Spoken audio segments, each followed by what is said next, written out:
어떤 사람이 길을 가다가 무서운 사자를 만났습니다. 걸어마 날 살려라 하면서 정신없이 도망가다가 물이 없는 깊은 우물에 빠졌습니다. 다행히 우물 벽에 자라고 있는 나뭇가지 하나를 붙들어서 바닥에 떨어지지 않았어요. 위를 올려다보니까 사자가 아쉽다는 듯이 입맛을 다시고 있었어요. 그리고 겨우 한심을 돌리고 우물 바닥을 보니까 거기에는 또 큰 독사 한 마리가 다리를 틀고 앉아 있었어요. 위에는 사자가 있고 밑에는 독사가 있고 올라가지도 못하고 내려가지도 못하는 그런 상황이었어요. 그런데 어디선가 사각사각 하는 소리가 들렸습니다. 흰 쥐와 검은 쥐가 교대로 나와서 그가 붙들고 있는 그런 나뭇가지를 갉아먹고 있었어요. 이제는 꼼짝하지 않고 가만히 있어도 시간이 지나면 바닥으로 떨어져서 독사에게 물릴 상황이 되었습니다. 얼굴이 하얗게 질려서 어쩔 줄 몰라 하던 그때에 나뭇잎 끝에 흐르고 있는 몇 방울의 꿀을 발견한 그는 자신의 형편을 잊어버리고 그 꿀을 정신없이 핥아 먹고 있었습니다. 이것은 톨스토이의 참회력에 나오는 그런 이야기입니다. 톨스토이는 자기가 바로 그런 사람인 것을 깨달았어요. 유명한 작가가 되어서 사람들의 박수를 받으면서 살았는데 그게 죽음의 한복판에서 꿀을 빨아먹고 있는 사람의 모습과 같다는 것을 깨달았어요. 흰쥐와 검은쥐는 낮과 밤을 상징하고 있습니다. 하루하루 지나가는 시간 속에 언젠가는 다가올 죽음의 그림자를 느끼면서 절망하고 고민하다가 톨스토이는 그래도 다행스럽게 하나님께로 돌아왔어요. 많은 사람이 자신의 문제를 고민해 보지도 못하고 꿀을 빨면서 살다가 인생을 끝내는, 인생을 마치는 경우가 많습니다.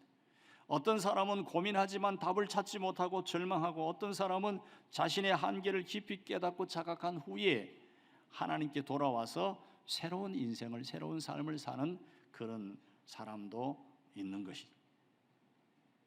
본문에서 이 사도 바울은 스승 가말리엘의 가르침을 받은 제자답게 하나님께 대하여 열심히 있는 그런 사람이었어요. 하나님께 대해서 열심히 있었다. 갈라디아 1장 14절, 빌립보 3장 6절.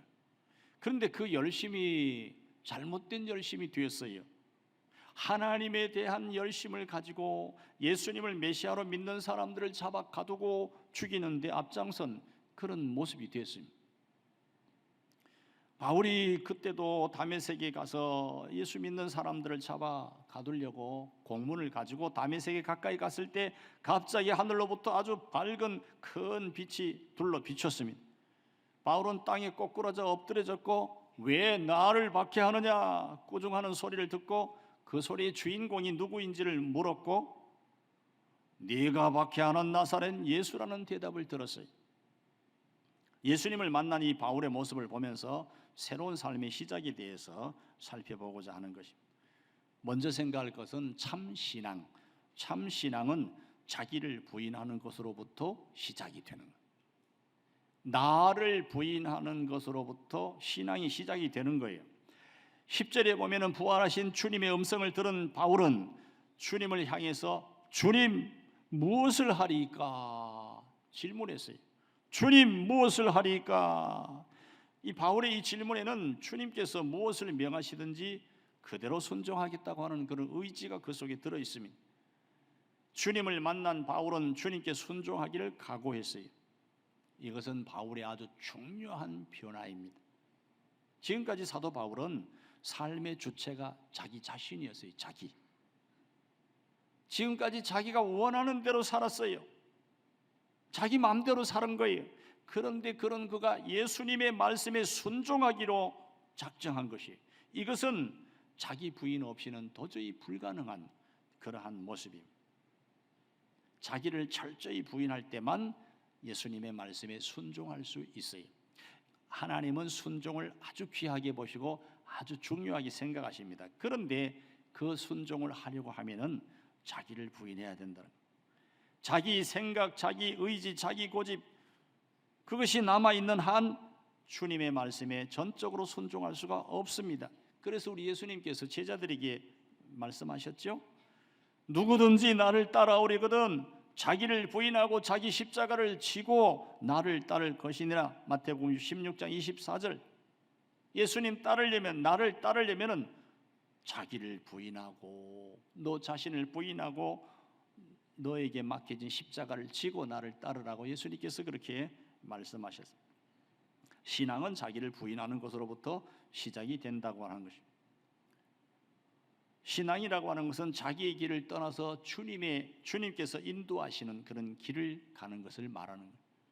자기 길을 떠나서 주님의 길을 가는 거예요. 신앙은 삶의 주인을 나에서 주님으로 바꾸는 것이. 사도 바울은 자기의 신앙을 이렇게 고백했습니다. 사도 바울이 자기의 신앙을 어떻게 고백했습니까? 우리가 잘 아는 갈라디아 2장 20절에 고백하고 있어요. 내가 그리스도와 함께 십자가에 못 박혔나니 그런즉 이제는 내가 사는 것이 아니요 오직 내 안에 그리스도께서 사시는 것이라. 이제 내가 육체 가운데 사는 것은 나를 사랑하사 나를 위하여 자기 자신을 버리신 하나님의 아들을 믿는 믿음 안에서 사는 것이라. 갈라디아 2장 20절에서 말씀하고 있는데, 예수님과 함께 내가 그리스도와 함께 십자가에 못 박혔나니, 십자가에 못 박히는 것은 죽는 것을 말하잖아요. 주님과 함께 나는 죽었습니다. 신앙 고백이 그렇게 되는 거예요. 죽었고 이제는 내가 살아있는 것이 아니고 예수님이 내 속에 살아있다는, 예수님이 내 안에 그리스도께서 사시는 것이라. 그리고 자기가 사는 것은 바로 그 그리스도를 믿는 믿음 안에서 사는 것이라고 그렇게 고백하고 있습니다. 사도 바울은 자기의 고백대로 그의 삶에서 나라고 하는 자아가 없어졌습니다. 나라고 하는 자아가 없어지면 내 인생은 어디가 있나? 그런데 하나님께서는 나 자신을, 우리를 내려놓을 때에 인생을 빛나게 만들어요. 인생을 성공하게 만들어요. 하나님께서 창조주시기 때문에, 하나님께서 인생을, 사람을 지으셨기 때문에, 만드셨기 때문에 자기를 내려놓고 하나님을 의지하고 붙잡으면은 그 인생이 성공적인 인생이 되고 빛나는 인생이 되고 승리하는 아름다운 그런 모습이 되는 것입니다. 사도 바울은 오직 예수 그리스도만을 위하여서 살았고 예수 그리스도의 말씀에 따라서 살았습니다. 그는 그리스도인이고 그는 예수맨이었어요. 10절 11절은 예수님을 만난 이후에 달라진 사도 바울의 삶의 모습을 여실히 보여줍니다. 지금까지 사도 바울은 다른 사람에게 어떻게 살아야 하는지를 가르치는 삶을 살았어요. 그러나 이제 그는 어떻게 살아야 하는지 겸손하게 묻고 있습니다. 자신이 어떻게 살아야 되는지. 이것은 진정한 성도의 삶은 철저한 수동태의 삶인 것을 보여주는 것입니다. 수동태라고 하면 잘못하면은 적극적이지 못한 그런 부정적인 어두운 생각을 할 수 있는데, 그런 차원이 아니고 내 삶의 주인은 따로 있고 나는 단지 주인의 의지대로 따라갈 뿐이라 하고 그런 것을 의미하는 것입니다. 우리 인생의 주인은 예수 그리스도이십니다. 예수 그리스도가 우리 인생의 주인이, 만일 아직도 여러분의 삶 가운데 여러분의 삶을 여러분의 뜻대로 여러분의 마음대로 움직이고 있다면 진정한 의미에서는 성도가 아니에요. 믿음의 사람이 아니에요. 내 삶을 아직도 내 마음대로 하려고 내 계획대로 내 생각대로 내 의지대로 내 온통 이런 것들로 가득 쌓여 있으면 참 신앙인이 아니라는 거예요. 아브라함은 하나님의 부르심을 받은 후에 단 한 번도 자기 뜻대로 자기 생을 움직이지 않았습니다. 본토 친척 아비 집을 떠나라고 하면은 떠났어요. 100세나 되는 그런 되어서 얻은 아들 이삭을 번제로 바치라 했을 때 번제로 바쳤어요. 철저하게 수동적이고 철저하게 피동적이었어요. 하나님께서 가라 하시면 가고 오라 하시면 오면 되는 것입니다. 그것이 믿음의 사람들, 하나님의 자녀의 모습이에요. 그렇기 때문에 우리도 전에는 내 마음대로 사는 그런 삶을 살았다고 할지라도 이제는 하나님이 원하시는 대로, 하나님이 무엇을 기뻐하십니까? 원하십니까? 하나님의 뜻이 무엇입니까? 기도하고 성경 보고 그러면서 하나님이 원하시는 대로 그렇게 사는 것이 성공, 인생을 성공하는 것이. 누구든지 세상에 태어나서 한 번도 반복이 없는 그런 시간을 지나가고 있잖아요. 일생을 지나가고 있잖아요. 이왕이면 사람으로 이 세상에 태어나서 성공적인 삶을 살고 좀 빛나는, 반짝반짝 빛나는 좀 멋지는 삶을 살고 싶은 그런 마음을 누구나 가지고 있고, 어떤 사람 표현하고 어떤 사람 생각만 하고 어떤 사람 생각은 안 하고 있지만, 그래도 내 인생 내가 멋지게 좀 살았으면 좋겠다, 그런 소원을 가지고 있습니다. 그런 소원이 어떻게 이루어지는가? 우리는 죄인된 사람들이, 벌써 아담이 그냥 이 땅에 죄를 가져와 가지고 망가져 버렸어요. 그래서 우리 스스로는 망가져 가지고 아무리 고쳐도 아무리 해도 안 되는 거예요. 사람이 뭐 어디까지 회복할 수 있어요? 하나님 없이는, 하나님의 말씀 따라 살지 아니하면 우리는 망가진 대로 그냥 그 모습 그대로 인생이 실패해 버리고 마는 것이. 이제 우리는 내 마음대로 사는 삶이었다 할지라도 이제는 하나님이 원하시는 도, 이것을 꼭 명심해야 돼. 내가 진실로 내게 이르노니 네가 젊어서는 스스로 띠띠고 원하는 곳으로 다녔거니와 늙어서는 네 팔을 벌리리니 남이 네게 띠띠우고 원하지 아니하는 곳으로 데려가리라. 요한복음 21장 18절의 말씀. 요한복음 21장에는 중요한 무슨 말씀이 나옵니까? 네가 나를 사랑하느냐? 예수님이 베드로를 향하여서, 베드로가 뭘 어떻게 했습니까? 예수님 모른다 그랬잖아요. 나 그런 사람 모른다고, 절대로 모른다고 맹세하고 부인하고 그랬는데, 예수님께서는 부활하시고 나서 베드로를 만나서 네가 나를 사랑하느냐? 계속해서 사랑하느냐고 이렇게 3번이나 그렇게 물었어요. 그런데 그 베드로를 향하여서, 베드로, 네가 젊어서는 스스로 띠띠고 원하는 곳으로, 예수님 만나기 전에, 예수님의 제자가 되기 전에 네 마음대로 살았고 네 마음대로 그렇게 했는데, 늙어서는 네 팔을 벌리리니 남이 네게 띠띠우고 원하지 아니하는 곳으로 데려가리라. 사도 바울이 나중에는 순교를 당했잖아요. 순교를 원하는 사람이 과연 있겠습니까? 예수님도 십자가 앞에서 죽음을 앞두고 나서 이 잔이 내게서 지나갔으면 좋겠다고 아버지 하나님께 그렇게 기도하고, 그러나 아버지 뜻대로 되기를 원하나이다. 이게 인간의 모습이에요. 사도 바울도 마찬가지, 자기가 원하는 것은 아니었지만 사명 감당을 위하여서 목숨까지도 그냥 주님이 기뻐하시고 주님이 원하시는 것이길래 순교의 길도 그냥 간 거예요. 그러나 하나님께서는 우리에게 감당할 수 있는 그런 믿음도 주시고 그런 힘도 주시고 그렇게 하신, 바울과 같이 철저하게 자기를 부인하고 오직 주님의 말씀에 순종할 때에 참 믿음의 사람으로 다시 새로워지는 것이, 새롭게 우리는 출발해야 돼. 우리는 이미 벌써 예수님 영접한 사람들이에요. 그런데 뭔 또 예수님을 만나라고 그럽니까? 그것은 우리가 세속화되어 가지고 믿음을 가졌는데 그 믿음이 세속화되어 가지고 현실적으로 물질 돈을 벌기 위해서 애를 쓰고, 자기가 승진하고 자기가 또 가지고 있는 재능을 살리기 위해서 뭐 노력하고 이런데 뭐 애를 쓰다가 보니까 믿음이 어디로 가버렸는지 다 팔아먹어 가지고 믿는 사람인지 안 믿는 사람인지, 처음에 믿을 때는 대단했는데 이런 경우가 있어요. 사람은 그냥 소홀히 하면은, 잘못하면 잊어버려요. 잘못하면 그만 어딘가 없어져 버려요. 그래서 날마다 우리는 새벽마다 아침마다 눈 뜨면 하나님 앞에, 하나님 오늘도 붙잡아 주시고 오늘도 믿음 주시고 세속화되지 않도록 하나님께서 도와주시고 하나님께서 함께해 주셔서 믿음으로 하나님이 원하시는 뜻을 생각하고 뜻을 이루면서 살게 하옵소서. 하나님 원하시는 대로 사는 하루가 되게 하옵소서. 이후로의 모든 삶이 그렇게 되게 하옵소서. 늘 기도하면서 우리는 가야 되는 것입니다. 그럴 때 하나님께서 우리를 붙잡아 주시는 거예요. 그런가 하면은 참 신앙은 말씀에 대한 참된 반응으로 시작이 됩니다. 하나님의 말씀에 대한 반응이, 좋은 반응이, 참된 반응이 있어야 되는, 그것이 참 신앙인의 모습이.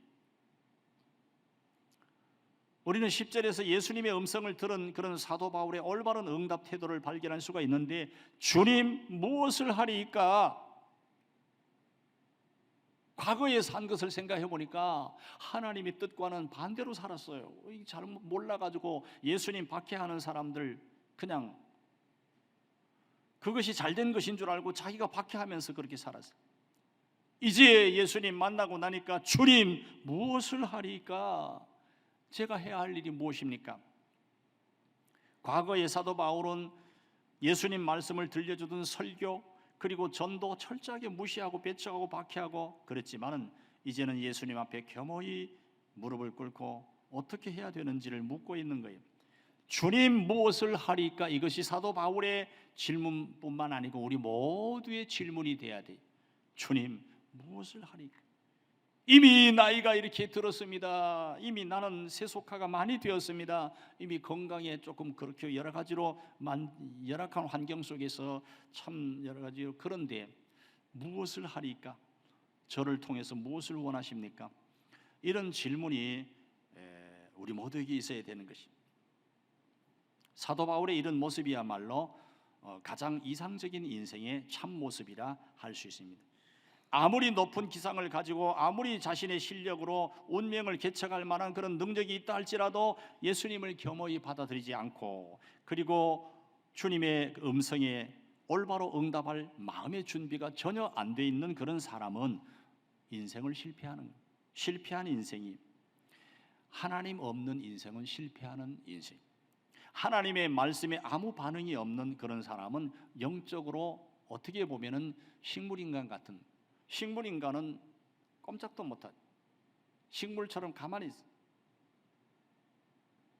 하나님의 말씀에 대한 반응이 없으면 우리의 신앙이 그와 비슷하다는 거예요. 너무 힘들어요.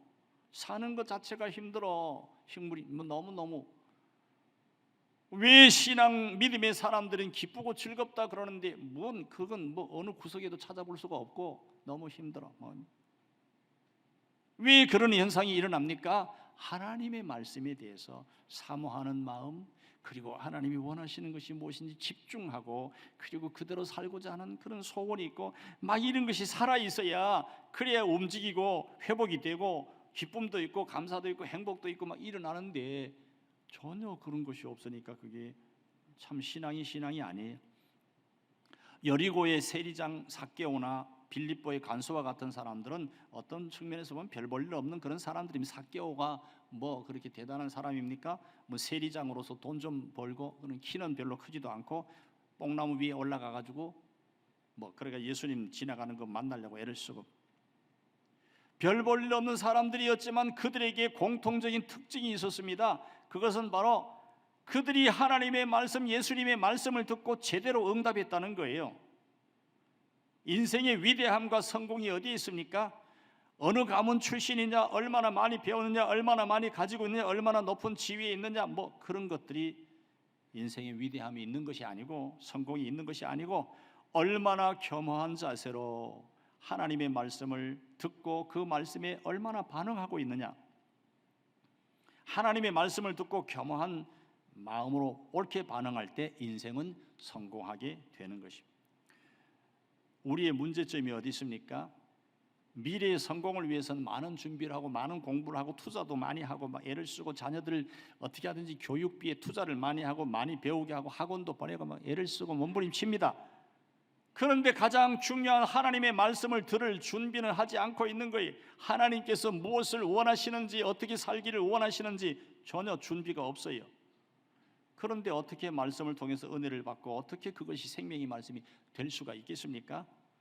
우리는 하나님 앞에서 우리의 인생에 대해서 정말 이것은 그냥 설교를 위한 설교가 아니고 그냥 당연한 지당한 그런 하나님의 말씀을 풀어서 그냥 그냥 느낌도 없이 막 그런 것도 아니고 우리의 인생을 진지하게 돌아봐야 돼. 내 인생은 내 인생인데 정말 세상에 와서 빛나게 아름답게 살다가 세상을 떠나가야 되는데 어떻게 해야 되는가? 진지하게 생각하고 우리는 반성해 봐야 돼. 왜 그러냐 하면은 많이 세속화됐어요. 어느 누구 할 것 없이 많이 세속화되고 정말 하나님께서 보실 때는 안타깝고 답답한 그런 모습들이 너무나 많아요. 마태복음 11장 17절에서 그 모습을 어떻게 표현합니까? 이르되 우리가 너희를 향하여 피리를 불어도 너희가 춤추지 않고 우리가 슬피 울어도 너희가 가슴을 치지 아니하였다 함과 같도다. 마태복음 11장 17절의 말씀.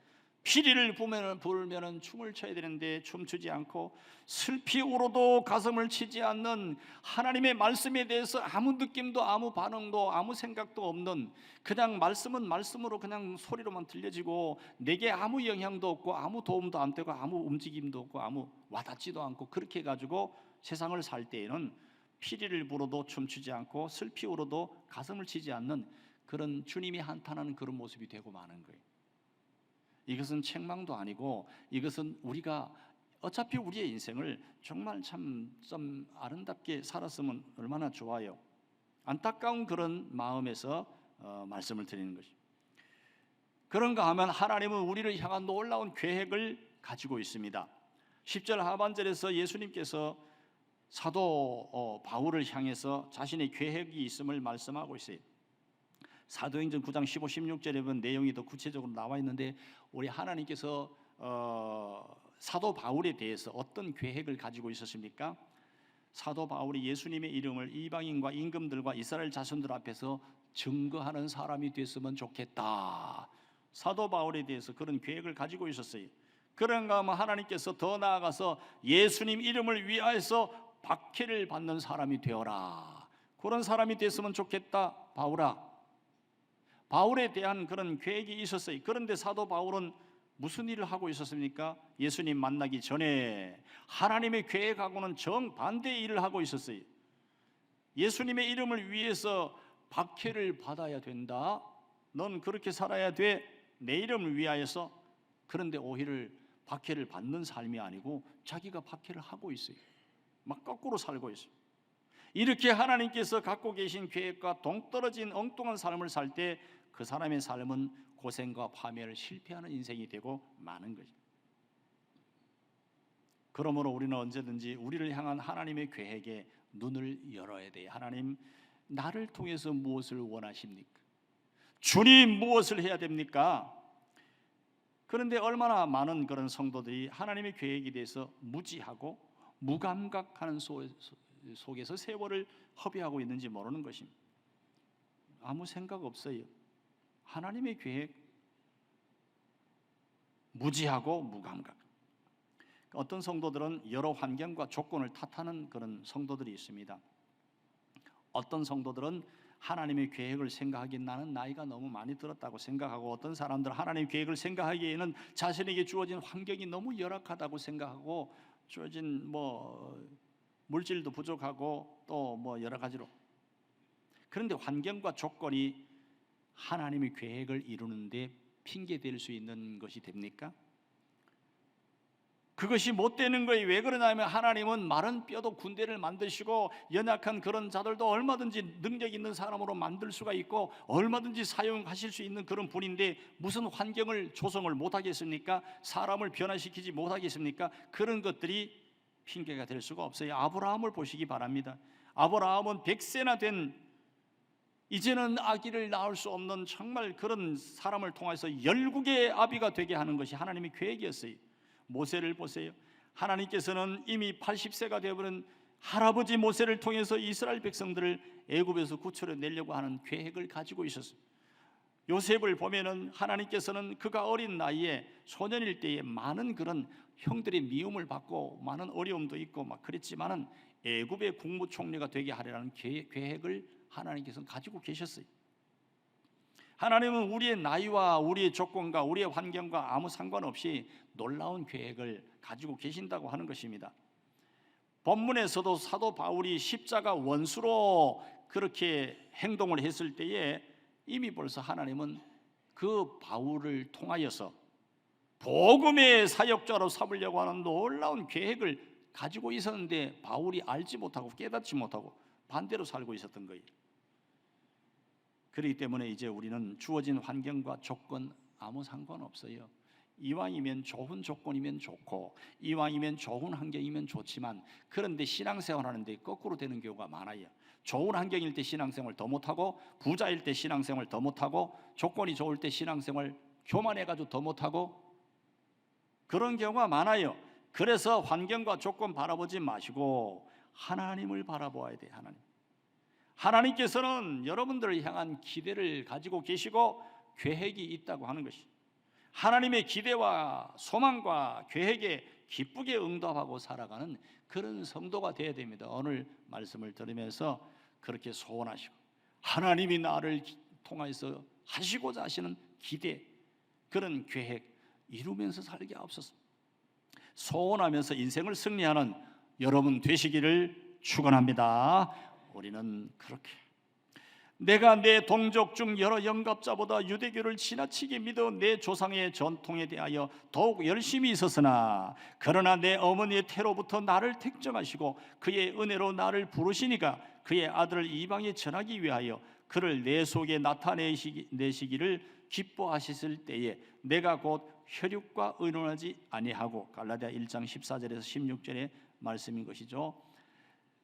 바울이 유대교를 지나치게 믿어가지고 전통에 대해서 열심히 있었다 그랬어요. 그런데 하나님께서는 이미 벌써 어머니 태로부터 태중에서부터 바울을 택정하셨어요. 그리고 이방에 그 예수님을 전하도록 그렇게 하셨어요. 그럴 때 이방에 복음을 전할 때 혈육과 의논하지 않았다.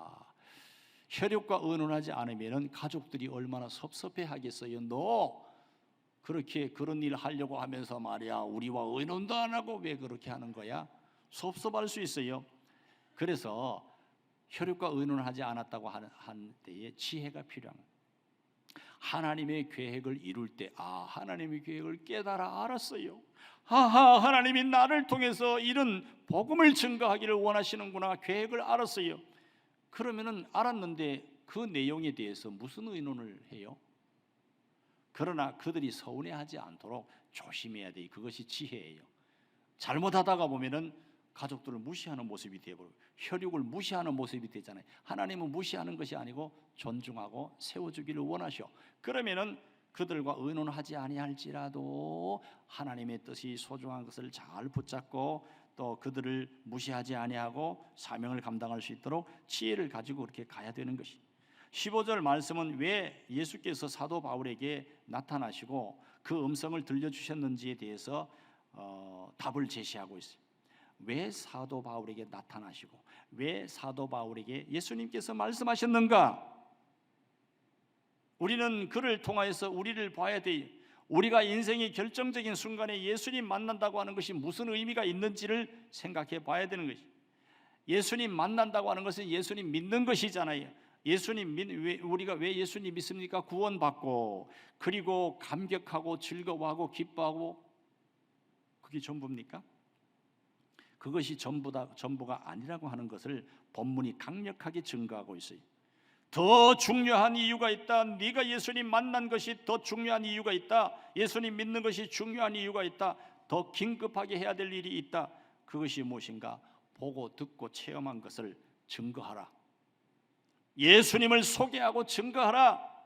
그것이 더 중요하다는 거예요. 왜 하나님께서 우리에게 감동을 주시고 우리를 감격스럽게 하십니까? 그 감격을 안고 나가서 증거하라는 거예요. 펄펄 끓는 그런 뜨거운 가슴으로 나가서 전하라는 거예요.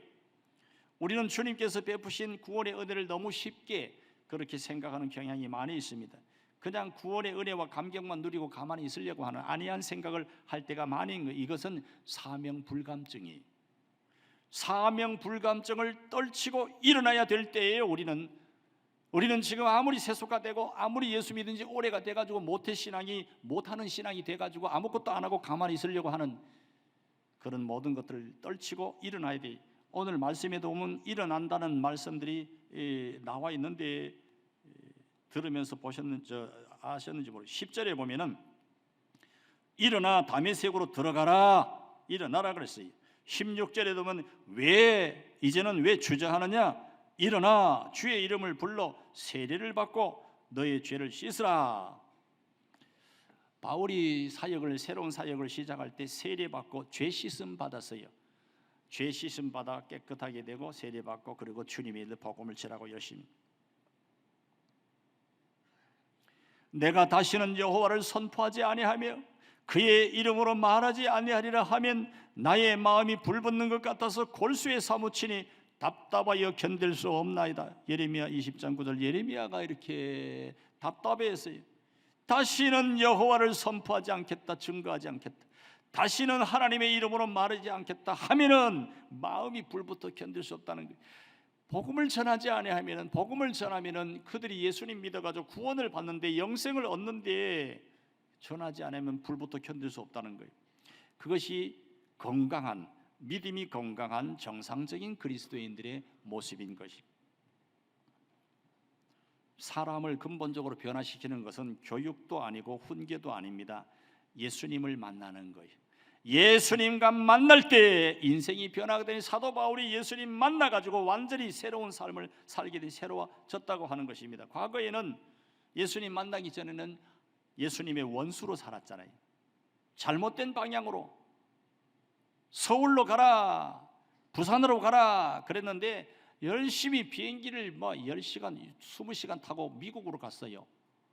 내가 비행기 값을 얼마나 많이 지불했는데, 얼마나 시간을 투자했는데 나보고 뭐라 그러냐고. 미국 간다고 부산으로 가는 겁니까?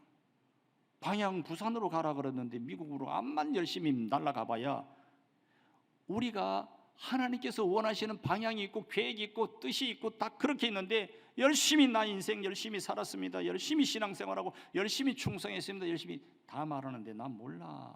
너 뭘 가지고 해? 네가 인정받으려고 한 거 아니야? 교회에서 인정받으려고 한 거지. 네가 뭘 어떻게 하려고? 난 너 몰라. 이러면 끝나는 거예요. 우리는 주님을 늘 바라보고, 예수님과의 만남은 어두웠던 삶의 빛이 비춰지는 거예요. 죄악이 드러나고 삶의 방향이 정확하게 바르게 그렇게 바뀌어지는 그런 모습이 되는 것입니다. 지금까지 잘못된 방향으로 숨가쁘게 달려왔던 그러한 사도 바울은 예수님 만나고 나서 자신의 모습을 깨닫고 이제 바르게 주님이 원하시는 복음을 증거하는 그런 일들을 감당했다고 하는 것입니다. 구원에 이르는 유일한 방법은 예수님을 만나는 것 외에는 없는 것입니다.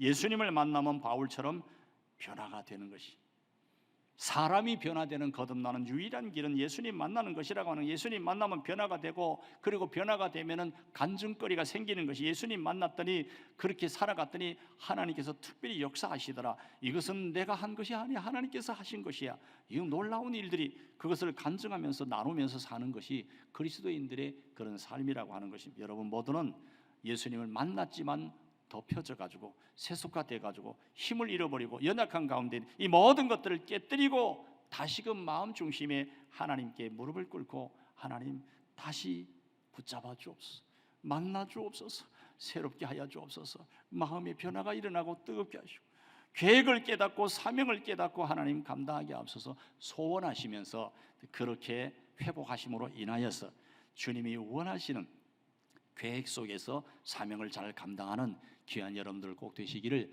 예수님의 이름으로 축원합니다.